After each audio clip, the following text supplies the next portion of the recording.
शिक्षण मंत्र्यांची आणि सरकारची भूमिका पूर्णपणे फेटाळली। तिसऱ्या भाषेची सक्ती आम्हाला नकोच। दादा भुसेंसोबतच्या चर्चेनंतरही राज ठाकरे हिंदी सक्तीच्या भूमिकेवर ठाम।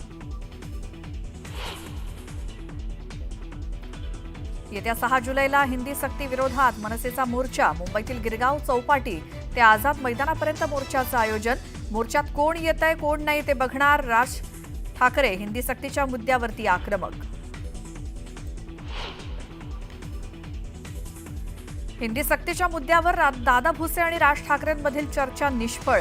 हिंदी सक्ती नको याच भूमिकेवर राज ठाकरे ठाम। राज ठाकरेंसोबतच्या चर्चेनंतर दादा भुसे यांची माहिती।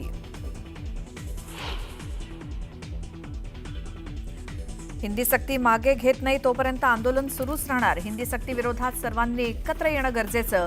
महाराष्ट्रावर हिंदी भाषा लादता येणार नाही। उद्धव ठाकरे हिंदी सक्तीच्या मुद्द्यावर ठाम।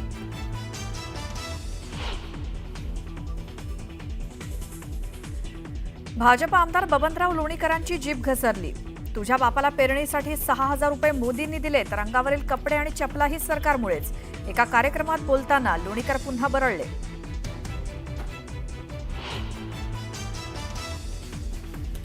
बबनराव लोणीकरांनी केलेलं विधान अत्यंत चुकीचं। बबनराव लोणीकरांनी केलेलं विधान अशी वक्तव्य न करण्याबाबत त्यांना समज दिली जाईल। लोणीकरांच्या वक्तव्यावर मुख्यमंत्री देवेंद्र फडणवीसांची प्रतिक्रिया।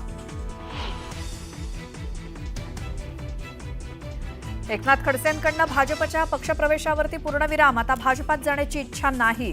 भाजपनं सलीम कुत्तासोबत नाचणाऱ्यांना पक्षात घेतल्याच्या मुद्द्यावरून केली टीका।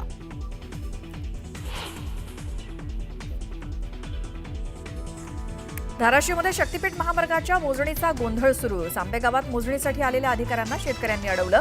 शेकडो शेतकरी रस्त्यावर। शेतकऱ्यांसोबत राजू शेट्टीही रस्त्यावर। गोंधळ पाहून पोलीस अधिकारी घटनास्थळावरून निघाले।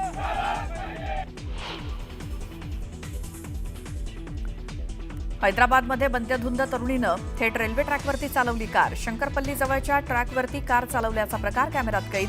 सोशल मीडियावरती व्हिडिओ व्हायरल।